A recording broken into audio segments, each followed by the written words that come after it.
Welcome to the MBVS Show.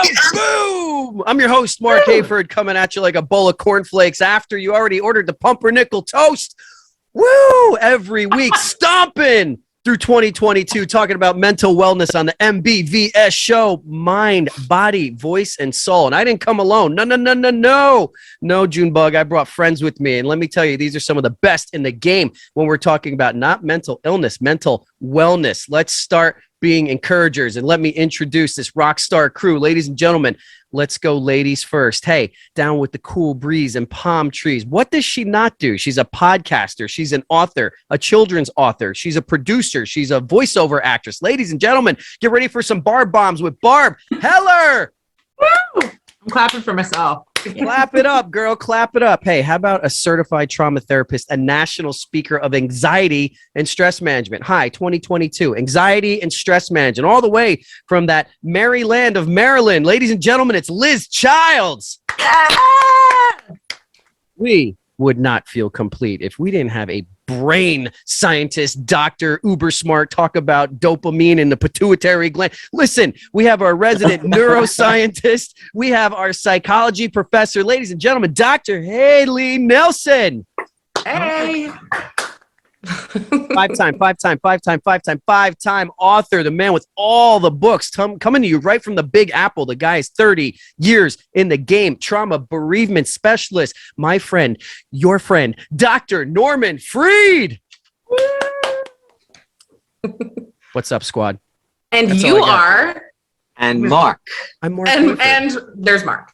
And here's Mark, the eye candy for the show. Hey, disclaimer time. I mean, obviously it's going to be written down, but disclaimer, here we go. The content heard here today is not intended to be a substitute for professional medical advice, diagnosis, or treatment. No, seek advice to your physician or other qualified healthcare providers on any question you may have regarding medical condition or potential mental illness. Never disregard professional medical advice or delay in seeking because something heard in this room. Let's go. Yes. I love when you pull the paper. It's so cute. We got so much to talk about. And I want to commend everybody for taking their time being here because we've been doing this. People are stepping away. You guys have been stepping away from your practices, from your families, from your lives, all in the name of mental wellness. And there's a lot of people that are getting help from this. There's a lot of people that are dealing with so much in the past. People deal with everything on the day-to-day anyway. But since we've been the roaring 20s, other than advertised, friends, it's been a crazy unbuckled roller coaster ride. So when we're talking anxiety, fear, stress, isolation, you name it, we got it. We got a whole jambalaya out there. So I want to applaud all of you for stepping up, and showing out every week for the people that are watching. And if you are one of the viewers here, we want to thank you for joining us. Please send us if you have questions, comments, things that you would like addressed on the show. We would love to hear from you. Yes, we would, baby. All right. Well, listen, if you guys are down with it, I think we need to jump right into the mailbag here because there's a lot to discuss. Why wait? It's like Santa Claus. Let's rip the Band-Aid off and go hard. Okay. Here we go. This is interesting because this is all about perspective. And, a while back, the topic, what was your 15 minutes? What was every meme of 2022? It was Will Smith, right? And prior to that whole issue happening, who was the most positive, fun, perfect life person on the planet? Will Smith, right? Everybody's living in these freaking filters out here. And, everybody else has this fabulous life. Well, maybe you don't. Well, here's introducing this next question. I work very hard, but everyone around me seems to be so much happier and so much more successful. I work at my job. I go out with my friends, but I don't feel like anything I do is making a difference in this world. What do they all know that I don't? Let's talk about it. I love that they say that what's important is making a difference in this world. I think so often everyone thinks what's going to make me happy, what's going to make a difference in my life or my family or my little bubble. And people are so focused on that. But first of all, obviously let's help this person feel more fulfilled in their life. But the fact that they're questioning what can I do to help others or help the world and help make this place better is a very good sign this person is truly on the path and willing to think outside the box and to change that perspective. And so kudos to this person for thinking that way. And I think for me, with you know, how you prefaced it, Mark, with perspective, it's really thinking about what is going to give you that fulfillment, and sit down and do an audit on yourself, right?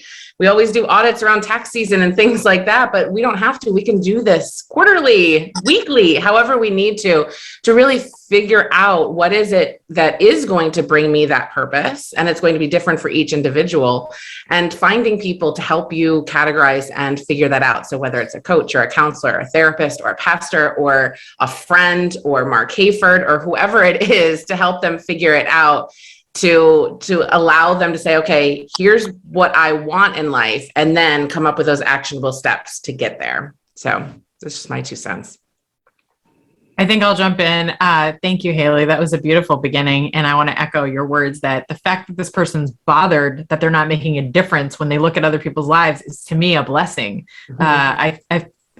I normally hear from people is, I have such FOMO. I have all these friends that have so much money and they're doing so much cool things and they look so good while they're doing it. You know, my podcast, See My Beautiful Soul, is all about failure and freedom and forgiveness. And I often get so wrapped up in the forgiveness stories that I forget to ask about the failure and the freedom during our episodes, but they're really important, those F's. And I feel like, a really important thing to do when you're feeling kind of like, oh, I'm so blue, I haven't done anything today, is ask yourself the question that the Ramchal, Rav Chaim Moshe Luzzatto, who's one of my favorite psychologists from way back in the day. You can look up his book, Mesilas Yesharim. It's a Jewish book for everybody. The very first chapter is based on, like, are you waking up every day and asking yourself the question, how can I make a difference in this world? And it sounds really hokey, and you see so many memes about it, like, just make a difference, make a difference. Well, the real way to make a difference is echoing what Haley just said, asking yourself, taking an audit every morning before you start your day, not every quarter, not every month, every single day.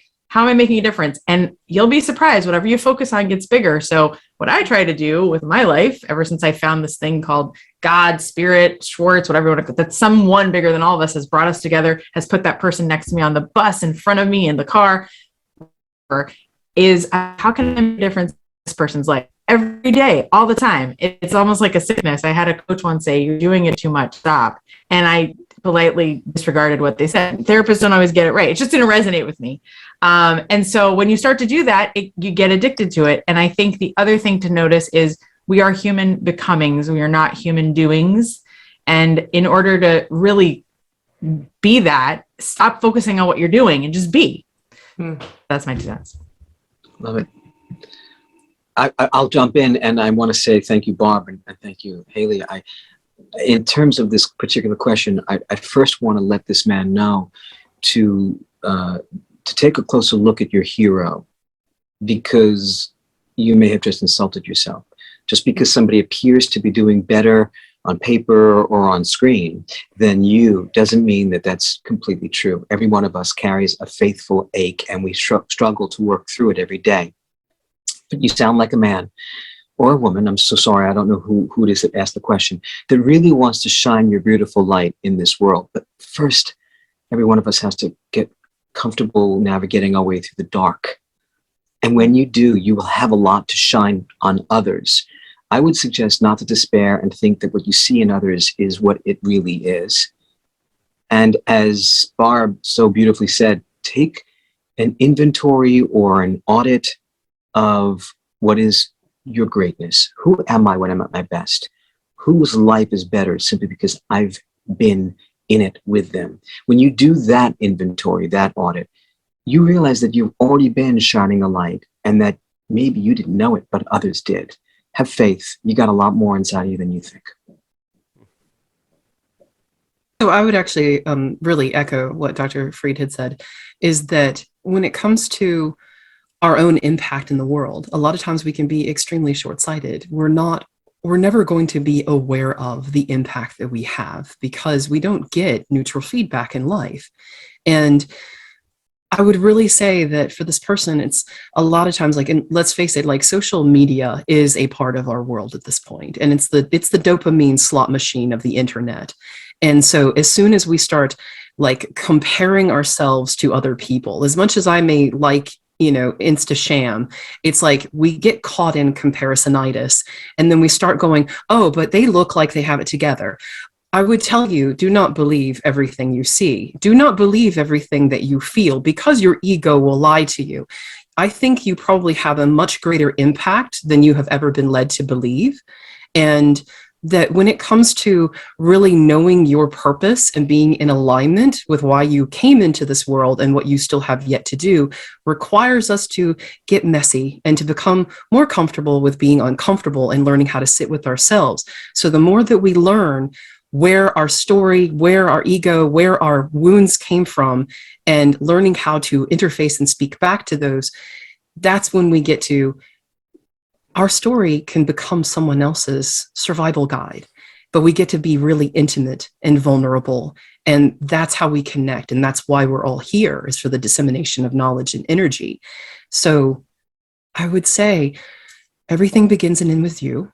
Start at home first and love yourself, trust yourself. And then when we remove the ego, that's how we can actually become of service and truly love. And that is the greatest lesson that we can ever learn, is how to love others and to be loved in return.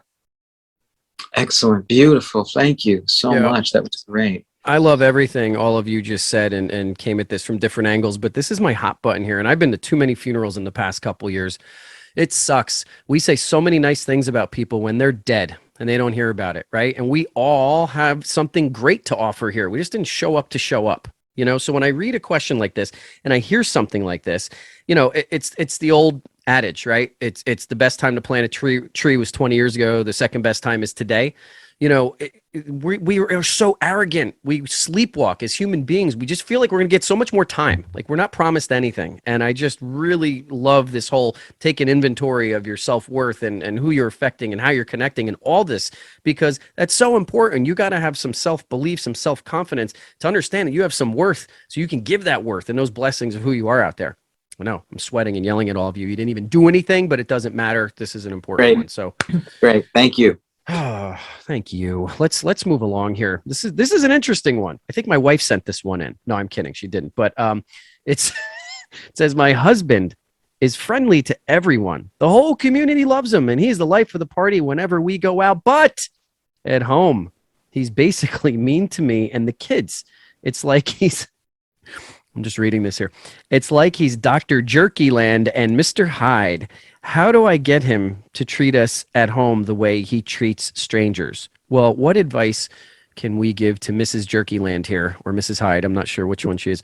But seriously though, we have someone that she's living with in the community is beloved, and then at home turns into something I got else. one. I'm not married, so I'm probably not the expert on this, but I have spent a lot of time in kitchens and living rooms in the past 20 years since I became what some people call Shomer Shabbat. I keep Shabbat in my own cool way, but I've been in so many beautiful homes and always looking for the other shoe to drop, because the home that I was raised in wasn't so smooth. And that was one thing my parents couldn't give me, like a vision of like the perfect marriage. I learned a lot of what not to do. I don't think there's a perfect marriage, but what I have learned over, I'm going to say like Brene Brown, my many years of looking at examples is that, thank you for that, is that the good ones, the better ones are the ones where it sounds like Dr. Norman has, because he's talked about a lot, and I've seen Mark and his wife, and you're not getting away from that compliment because I've seen both of you in action in your marriages. And what I've noticed is like they give 120%, 150% all the time. It's like each person's giving over 100%. They're not waiting for, I come to and you go this way. What you look for, you usually get. And my friends that complain to me about their husbands are always miserable. But the ones who are like, yeah, he kind of screwed up, but isn't he adorable? And look at this. Isn't he? The ones who are praising their husbands and vice versa, wives, partner, spouses, wherever they are on the spectrum, the love is very palpable, and whatever you get back, you're a match for. So how are you showing up as, was it supposed to be Jekyll and Mr. Hyde, Jerkyland? How are you showing up as Jerkyland in your marriage, and how can you improve that? Thank you, Barb. I actually wanted to dovetail with that. I think it probably was Dr. Jekyll and Mr. Hyde, but I think that there are times when spouses can become jerky.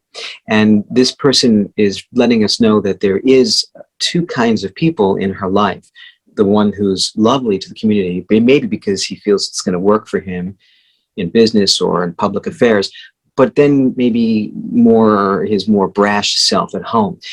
This is an interesting concept, which is, what is this woman, this wife, accidentally doing that might be triggering her husband to be lovely everywhere else but at home? I'm not blaming the wife, but I'm asking every one of us in relationships to honor our contribution to the difficulties that exist. So we may have a man who feels as if he, for whatever reason, needs to be the mayor of the town and can kind of just let his hair down when he gets home at night. It's very important that somehow this wife finds a way to let him know it isn't working and we're all in this home hurting. But it's also important in requesting that of your spouse to recognize, what can I do to inspire my partner to not let his hair down, to treat us as kindly as he treats others? If I'm in any way responsible, I will work on that. And if I'm not, I will ask him to work on it for himself. Like that. My facial expression when you said, what did she do? I'm just like, whoa, wait a second. We're not blaming the wife here. And I caught myself. I actually saw myself on the camera go, like, what are you saying here? But then you're going to be a meme, Dr. Haley. Explained it beautifully at the end. No, thank you. It's a balance. It is a balance. It takes two to tango, and it takes two to tango. Yeah, no, I like that. And I'm guilty of this. My husband's guilty of that. Anybody who is a human being, when you wear multiple hats, sometimes the hats are a little crooked sometimes because you've just put in so much energy towards other things. And I'm thinking of a conversation my husband and I had a couple of years ago, where I'm not going to say which one of us it was, but one of us was coming home as the cranky pants because we were putting in 110% at work. And with our out of the home responsibilities and duties that we had to do, so that when we came home and we were with the kids, it was cranky time. It was like, I don't want to hear about you complaining about you don't want to eat the broccoli with dinner. I don't want to hear about, how busy your day was at work. This is me time. I've just given 110%. I need some downtime. Right. And so it kind of came to a head, and we had to sit down and say, again, I'm trying, hopefully you can't tell which one of us this was, but we had to sit down and say, that's not fair.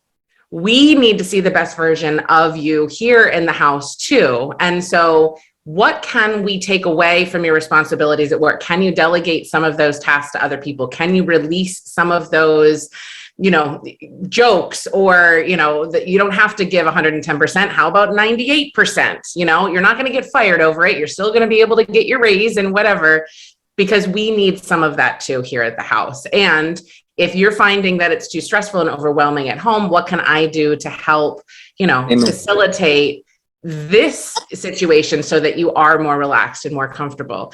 And I even see it with my kids too, because when they're at school, they're being the best version of themselves. They're not getting in trouble. In fact, their teachers are complimenting me on what angels they are. And I'm like, are you talking about Henry? You think he's easygoing and laid back? You don't know him when he gets home.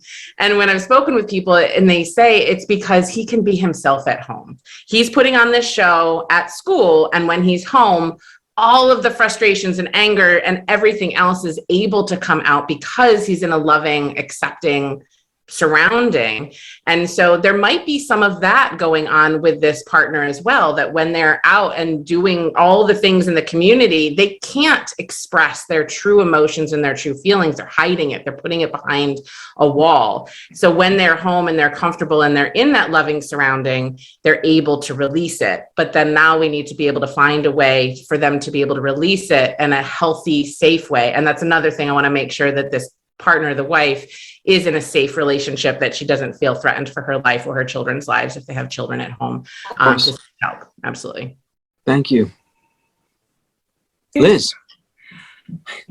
I'm so extremely analytical. There's like so many different ways that I can go. And I've do a lot of like couples work and couples therapy. And I'm a big fan of John and Julie Gottman's work, that is the Gottman Institute just down the road in DC. And so really looking at, it's like there are two things that I'm thinking about is like that kill relationships quicker than any other is assumptions and resentment. So, and I think that a lot of times it's like, people always want to, just like when we were talking about, earlier in the show, was that people get too caught up in how it looks. And so it's like, he's going out and he's, talking to like these friends and he's presenting this front of like this loving couple and everything is perfect and okay, but there's no expression and there's no intimacy within the relationship. And it's any anger and frustration is becoming displaced and it's being put onto the partner as you are responsible for my happiness. And then what we refer to as sniping is occurring, and just kind of going after that partner and not really taking the time to look at what is the underlying feelings, what's really going on for them, because hurt people. And a lot of times that I usually tell my patients that when they're arguing, when something's going on, I haven't lost hope yet, because that means that there's still triggers there. It means that they're still feeling, they still love each other, and this is a way of working it out. But it's really important that they learn how to fight fair, that you're not just clashing and meeting somebody and escalating it or making it your responsibility to fix them, but you're also not you're not making it about you. And, it's not about like, oh, well, this means I'm a horrible partner, or this means that, he doesn't care about me, he doesn't love me. When in actuality, it could be that they can be caught in like a shame argument. They could be caught in like guilt. And it's their responsibility to heal themselves, but it's also their responsibility to communicate effectively. Here's where I'm frustrated. Here's where I would like you to meet. And then like being able to ask for and request what we want from a partner in love, it takes a tremendous amount of courage and humility, because it's a risk to ask for those things. And then also to own up to going, you know what, I don't know how to address this. I don't know how to feel about this. I don't know how to work this out with you. That takes a lot of humility. Yeah. So I think that that's, this is a really important point. And I see a lot of couples do this, and then, it gets swept under the rug. And then all of a sudden that little crack in the sidewalk turns into the Grand Canyon. Next thing you know, people are threatening emotional abandonment. I should just get divorced. And it's like, now we've have a broken trust and there's a broken agreement. And when all of that could have been really discussed openly and talked about.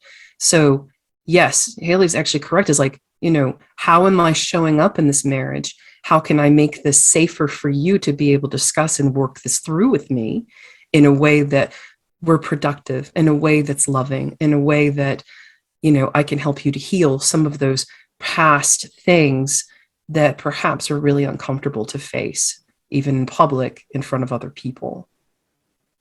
Wow, Excellent. I love all this perspective. I mean, I'm going to be married 23 years, and it has not been pretty for 23 years. We're still here, right? And listen, here's two perspectives on this. Guilty. I've been guilty. I mean, of being the Mr. Jekyll and Hyde. Like, for real. Like, I'll just tell you right now, like, there's times where I've sucked. I've shown up for everybody else except people in this house, because I'm playing all out. I'm in the community. I'm doing this. I'm working with the kids. I'm doing it. I get home. I'm exhausted. I'm just like, whoa, right? But then that, it was taking my wife stepping to me going, hey, dude, that's great that you're doing X, Y, Z, blah, blah, blah. But here, and it's just kind of having that conversation. And I love that.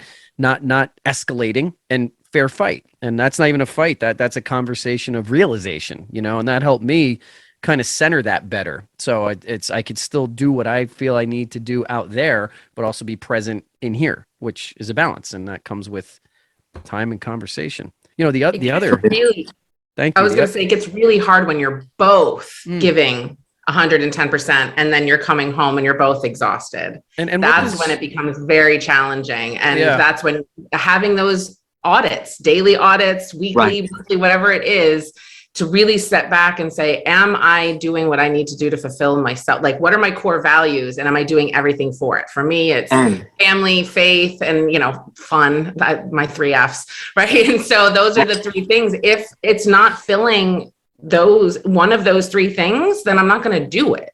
And sometimes you have to take that step back and say, I think I need to say no here. And saying no, setting those boundaries can be the best form of self-care, but also family care as well. So here's one boundary that is very essential, and it comes out of John Gottman's research, Liz, which is very brilliant. You speak his language, which is that when a couple gets together and they really can't see eye to eye, the most important thing is to not allow what he calls escalation of denial. So when one member of the pair says, you do this and I'm not happy, you do this all the time, that person is not to say, what are you talking about? That never happens. That person's job is to say, I didn't think I do that, but I'll look at it. I will honor your view. You might be right, you might be wrong, but right now I'll look at it.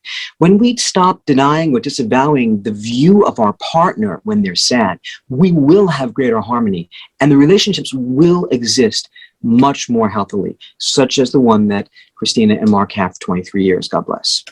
Thank you. You know, and I will say this, I'm laughing at what Dr. Haley said, because her 3 F's, ours is forced family fun. It's like, we're going to play Monopoly and you're going to like it. No, it's hurt my hand. But here's another one, and this might not even be a popular perspective, and I know we got to shut it down a second, but I have a friend who is no longer in a very long-term relationship, and he met his significant other at a football game, and they're slamming beers and they're having fun, rooting for the same team, whatever. And then years later, what comes out is, on Sundays, what are you doing? You're sitting here all day watching football, drinking beer. He's like, wait a minute, we met on a Sunday watching football, drinking beer. So, I mean, you know, again, that fair fight, right? And kind of just having some grace for your partner as well, I think is so important. Not easy to do at all, right? But, you know, that relationship did not work out, unfortunately, or fortunately. I don't know. But unfortunately, absolutely unfortunately, our time here, we got to wrap it, friends. Yes, we do. Unbelievable. It goes too fast. Well, I hope that if you're one of the viewers, one of the listeners, that you are really just enjoying what we're doing here, because I can speak, I'm sure, for all 5 of us, saying that we enjoy spending some time here with you and talking about this. Absolutely. Yeah. Hey, any last, go round table really quick, 60 seconds. Any final thoughts? Ladies first. Let's go with our guest, Liz. Any final thoughts for everyone, just to take them into their week? Gosh, you know, there's so many different things that I could say there. It's just, you know, remember that you can do hard things. You can see something from someone else's perspective. You can actually have compassion for yourself and for them, and it can be easy. Perfect. Barb, give us a Barb bomb. What do you got? I just want to say something that my sister always reminds me of, which is that we are all a hologram. We all see a hologram of ourselves. We are all narcissistic on some level, especially today where everything's iPhone, this, and it's only getting worse or better. I don't know. Hopefully better from algorithms and you can now choose who you speak with and talk to all day long, how you shop. It's all connected now through the way that we are. It's unbelievable. So allowing yourself to have exposure to new things, trying new things, trying hard things like Liz just said, and just having the faith that you'll get through it. You can fall down and pick yourself up, and noticing if you're seeing something that you don't like. Watch when I point, I got 3 fingers pointing back at me and 1 pointing up. And if I can connect to the up one and the 3 back, those are way more important than what this guy or whatever you want to call it is doing. Because we see that negativity. It's because there's a match inside for us. So we have to learn how to be a match for great things and keep looking for great things, and you'll find them and be them. Love it. All right. Dr. Haley, give us a Haley Haymaker. Sure. So I think a common theme between these 2 questions really was this idea of truly knowing yourself and knowing your values, and then staying true to yourself and your values. So taking Barb's words, I loved what you said. You said, we're human beings, not human doers. Is that what you said? So I said human becomings, but I love human beings too. Those are okay. Good. Well, either way, so great. It's human. You made it your own. Let's be, right? Let's not think. Let's not say, oh, tomorrow I'm going to do what Dr. Haley recommended, doing this audit. No, do it right now. You're listening to this. Take this as a sign that everybody sit down, write down your 3 core values. And then when decisions come your way, should I do this? Should I do that? Make sure it's in alignment with what those values are, and be okay with your values changing, because we are constantly changing as well. So that's why we have to constantly be updating this. But truly knowing yourself is going to be the first step in being happy. Love that. And let's land the plane here. Dr. Norman, drop a Norman nugget. What do you have for us? in terms of the two different questions we were asked today, whether it's somebody who feels as if others are living a better life than they are, or someone in a relationship who feels as if their partner is being better to others than themselves, I think one of the most powerful features is to try to have mercy on that other. I think some of us struggle, most of us struggle with having mercy on ourselves. We feel sorry for ourselves. Why do other people have more money, nicer cars, better lifestyles? It's not necessarily true. So if we have mercy on the husband who needs to be the mayor, if we have mercy on someone who seems better than us and recognize that they too have their struggles, their aches, we will end up having greater compassion and not feeling as if we're the ones that suffer, but that the universe as a whole is struggling, and we can pour in love, not pity. Love it. Wow. So much wisdom, so much knowledge on this show. I'm happy to be connected with all of you and just learn so much each week. Too. So with that, just final thought here. Hey, every day is a brand new day. New seasons are coming. Just keep your feet moving, stay encouraged, have your faith, keep your head up. And that's it. So for Dr. Norman, Dr. Haley, it turns out different when we do, but that's where you are right now. So Dr. Norman, Dr. Haley, Barb, and Liz, we just want you guys to take care of yourselves, take care of each other. We will see you on the next episode of MBVS. Stay blessed.